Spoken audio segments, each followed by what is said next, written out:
Hello everyone, it's Scott, a movie critic, back again with another video. And today I'm going to be talking about all the pickups that I picked up in the month of September. So I've got a wrestling Blu-ray, quite a few films on Blu-ray and a few 4Ks as well. And I've also got quite a bit of vinyl to go through. So with all that being said, let's just get started. So I'll start with the wrestling Blu-ray first, and that is SummerSlam 2023. Really enjoyed this actually. Thought it was a really good pay per view. Had some really entertaining matches on there. But I think Reigns versus Jey Uso was really good match, even though it was a disappointing ending to it. Brock Lesnar versus Cody Rhodes was also really good, and a battle royal was excellent as well. So yeah, it was a really enjoyable pay per view. This one, just not one of my favourites from this year, but it's still very good. Next up, we have The Crossroads, which is directed by Walter Hill. Really excellent film from the 80s here. Really enjoyed this. It's about blues music, and this guy that meets I've forgotten his name. Willie somewhat. I can't remember the character's name off the top of my head. Is it Willie Wilson? No, no, Willie Brown. Willie Bobby Brown, I think that's what his name was. I'm not 100% sure there though, but I'm quite sure that's what his name is. Sorry if I've got that incorrect there, guys. But yeah, no, I did really enjoy this film. Thought it was a lot of fun. It's got Ralph Macchio from Karate Kid in it, and he gives a excellent performance in this film. And that scene with Steve Vai playing the guitar, but yeah, wow, what an epic scene that is. This is just got such a great ending, so much great guitar playing in this, and yeah, it's just a really entertaining and heartfelt and heartwarming story. And I'm going to give a big shout out to Nigel for recommending this film to me. I'll leave a link in a description box down below to his channel, so go give him a sub because he has some excellent content. But yeah, this was just such a fun film. I had a great time with this, and I think if you appreciate music, I'm not even the biggest blues fan to be fair, but I think this is just told so well, and it's really entertaining, and the acting's absolutely brilliant. And it does have some really funny lines from really Bobby Brown in this film. He gives some quality lines. The character, can't remember the actor's name off the top of my head, but the actor that plays him is absolutely incredible. Great film that. And next up, we have The Wraith, which was also recommended to me by Nigel, and another really good 80s film here. I thought it was really entertaining and fun.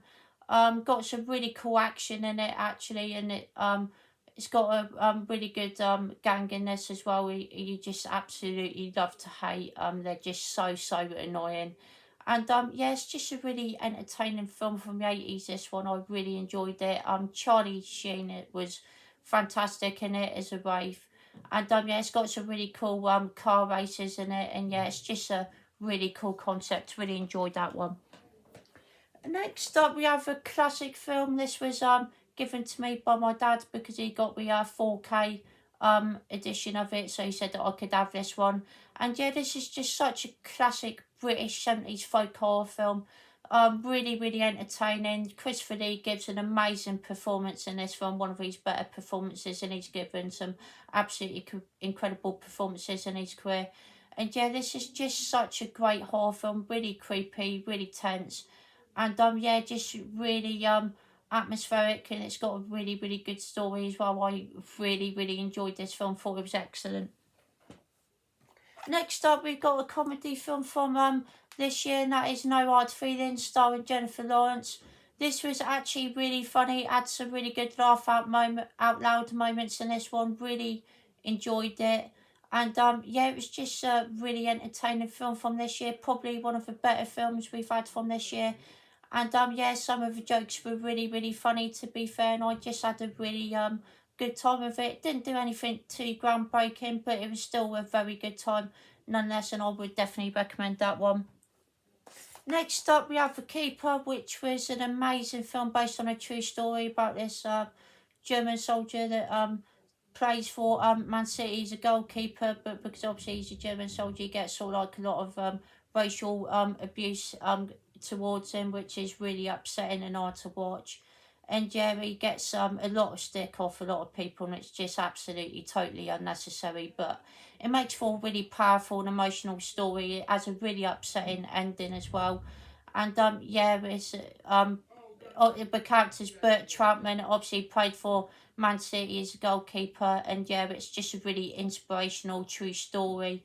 And the acting in this film's absolutely incredible. If you haven't seen this film before, I highly recommend it. It's absolutely brilliant film. And next up, going to go through a couple of 4Ks, and we've got Spider-Man Into a Spider-Verse, which is obviously the sequel to... No, Spider-Man Cross the Spider-Verse, sorry, which is the sequel to Spider-Man Into a Spider-Verse. This was an absolutely incredible sequel and one of my favourite films of this year so far. I just absolutely love the story, and the characters are so well written and well developed in this film, and the animation's absolutely beautiful. It looks stunning, and yeah, it's a really good 4K transfer as well. So if you're a fan of the film, I would recommend the 4K of it. And yeah, it's just such an amazing sequel. The action is incredible, and it's got some really good music in it as well. I really like the music in this film, and yeah, it's just such a excellent sequel to a really good comic book film. So yeah, really enjoyed this. Thought it was excellent. Next up was another film recommended to me by Nigel as well, and that is Gregory's Girl. Really enjoyed this. Another classic 80s film here. Such a funny comedy this. I thought it was really entertaining. But this guy that's, sort of falls in love with this girl, and she's a footballer, and he obviously he falls in love with her and stuff like that. And yeah, it's just there's a lot more to it in that, but I don't want to go into too much detail just in case you haven't seen the film before, because it is a really funny comedy from the 80s. And yeah, it's just such a fun sort of like high school teenage comedy film from the 80s there. I think it's set in Scotland, I want to say. I think it's a Scottish film, if I'm not too mistaken. But yeah, no, it's such a heartwarming and heartfelt film, this. It's just really entertaining film, and I thought it was really good and funny. So yeah, I would definitely recommend that as well. And next up is the big 4K box set that I think everyone got this month, and that is the incredible Psycho 4K collection. Sorry about the glare there, everyone, but this is such an amazing set. It's so beautiful. The art cuts, the posters, the big thick book that you get in this is absolutely incredible as well. And I obviously the irreversible artwork as well is great. And I've watched the first three films in 4K, obviously since Psycho and Psycho 2 before getting this set. I hadn't seen 3 and 4 before getting this set, so I was really looking forward to watching those. So, the first Psycho looks incredible in 4K, to be fair. Even though it is a black and white film, you can definitely tell there's a massive upgrade from the Blu-ray. But yeah, this Psycho is such an amazing film. It's an all-time classic, one of the most iconic horror films of all time, and it's just such a great 60s horror film. Obviously has that iconic shower scene with Marion Kane, which is just absolutely fantastic scene. And obviously you got Anthony Perkins as Norman Bates as well, which is such an iconic character. And it's such a great way to start off a film series. And I think when they first made Psycho, it probably was meant to be a one-off film at a time, and it's such a fantastic film. One of my favourite horror films of all time. Just so atmospheric and really well made. I love Psycho. And I watched Psycho 2 today in 4K, which also looked absolutely incredible. Probably the best looking one I've seen so far. And yeah, it's such an amazing film, Psycho 2. I actually prefer it over the first one slightly, to be fair. Even though the first film is one of the best horror films ever made, in my opinion, the second one just overdoes it a little bit and overtakes it for me. And yeah, Norman Bates is absolutely incredible. Anthony Perkins is great in the role again. And yeah, it's just such a tense film, the second one. It's really creepy and scary as well. And I really like Mary as a character in the second one. I think she's a really great character in the film. And it's just got such an amazing story. I think it's a great follow-up to an amazing film, and it's one of the greatest horror sequels ever made, in my opinion. I watched Psycho 3 for the first time today as well, and actually really enjoyed it. I think it's such a underrated sequel, to be fair. Norman Bates is creepy in this film. And yeah, it's got some really good kills in it, actually. It's got some, they're quite gory as well, probably the bloodiest one out of the ones that I've seen.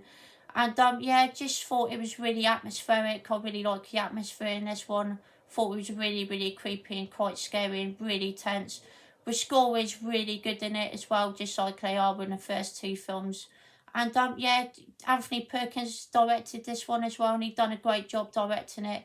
So yeah, I really enjoyed Psycho 3, actually. Thought it was really, really good. Not as good as the first two, but still really enjoyed it. And I haven't said Psycho 4 yet, but I'm very excited to check out the 4 film at some point, and this is an amazing set. So yeah, really looking forward to watching Psycho 4. I'm very happy to have got that amazing set as well.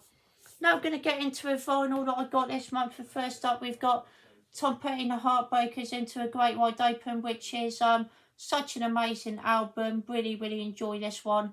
As it probably is my favourite Tom Petty album, in all honesty, and it has some of my favourite songs of his on there. You've got Learning to Fly, which is brilliant. King's Highway, Into a Great Wide Open, a title track. Two Gunslinkers, All the Wrong Reasons, and You and I Will Meet Again. Those are my personal favourites on here, which is basically nearly a whole album, and the rest of the album's really good as well. So really good album from Tom Petty, yeah. Produced by Jeff Lynne as well, and he's did a great job producing this record. It sounds absolutely amazing. And yeah, Tom Petty's vocals on it are great, and yeah, it's just a really catchy album there, so I have a great time with it. Next up, we have Eric Clapton, Journeyman, which is an amazing album, one of my favourite albums of the 80s. Always really, really enjoyed this one. Some great songs on here. You've got Pretending, which is really good. Bad Love, which is an all-time 80s classic. Really enjoy that one. Running on Faith is really good as well. And you've also got Before You Accuse Me and Lead Me On, which is fantastic. And No Alibis, which is also one of my favourites. So yeah, really great album from Eric Clapton here, one of my favourites of the 80s, and yeah, just such a great album there. Next up, we've got another Tom Petty album, and that is Southern Accents, which is again another really great album from the 80s here. I've done a full album review on this one, actually, so I'll leave a link in the description box down below to that album review if you'd like to check that out. But yeah, no, this has some really great songs on here. You got Rebels, which is incredible. Don't Come Round Here No More, which is my favourite Tom Petty song. I absolutely love that song. Southern Accents with title track is absolutely beautiful. Such a great ballad there. And Mary's New Car is absolutely incredible as well. Another really entertaining song. So yeah, highly recommend this album. It is really, really great. Next up, we've got a Queen album. I'm going to leave a link to Lisa's channel down below. Lisa Love's channel. She has some excellent content, and she is a massive fan of Queen, so I'll leave a link in the description box to her channel as well. And this is Night at the Opera, and this is an amazing album. Really, really enjoyed this. It has great songs such as 39, which is probably my favourite Queen song. I absolutely love that song. Brian May does the vocals on that one, and it's such a great song. You're My Best Friend is obviously a classic as well. Really enjoyed that one. The Prophet song is a really good song. Really enjoyed that one. Love of My Life is a classic as well, and it also has Bohemian Rhapsody on it as well, which I think everyone knows that song. So yeah, really, really great album from Queen here, and yeah, just really, really enjoyed it. Next up, we have another album by Queen, and that is I think this is their debut album, but I'm not 100% sure. It's definitely their self-titled one. And yeah, this was fun. I did quite enjoy this one as well. Thought it was entertaining. Has some really good songs on it. Keep Yourself Alive is great. Liar's really good. When Night Comes Down. Jesus is really good, and Son and Daughters really good as well. Those are my personal favourites on here. So yeah, solid album. Not one of my favourites, but I did really enjoy it overall. And yeah, it's just a fun album from 70s here. Really, really enjoyed it. And the final album I've got to show is Oasis, Definitely Maybe. Such a classic 90s album here. This is obviously the debut album of Oasis. I'm not a massive Oasis fan, but I do really like some of their songs, and this is 100% my favourite album, and there's just got some of their best songs. You got Rock and Roll Star, which opens up the album, and that is such a great song. Shaker Maker's really good as well. Live Forever is an all-time classic. That's definitely one of my favourite Oasis songs. Really good lyrics in that one. Up in the Sky is really catchy. Columbia's an epic song. I really enjoyed that one. Supersonic's not too bad, and Slide Away is fantastic as well. That's another really good Oasis song there. So yeah, I think this is a really well produced album. I really like the electric guitars on this record as well. And I think this is a really great album and a really good debut album from Oasis. One of my favourite albums from the 90s, and yeah, it's got some really good stuff on it. Highly recommend it. And there you have it, everyone. There is everything I picked up in the month of September. Hope you all enjoyed this video, everyone. Don't forget to leave a like, comment down below, and subscribe to the channel if you haven't already. All that would be very much appreciated. Thank you so much, everyone. Let me know if you've picked up any vinyl or any of the films you got this month. That would be, I would love to hear all your thoughts, or let me know if you've heard any of these albums or watched any of these films. All that would be very much appreciated. Thank you so much, everyone. Share that about the for this video, everyone. Take care, everyone, and I'll see you all later.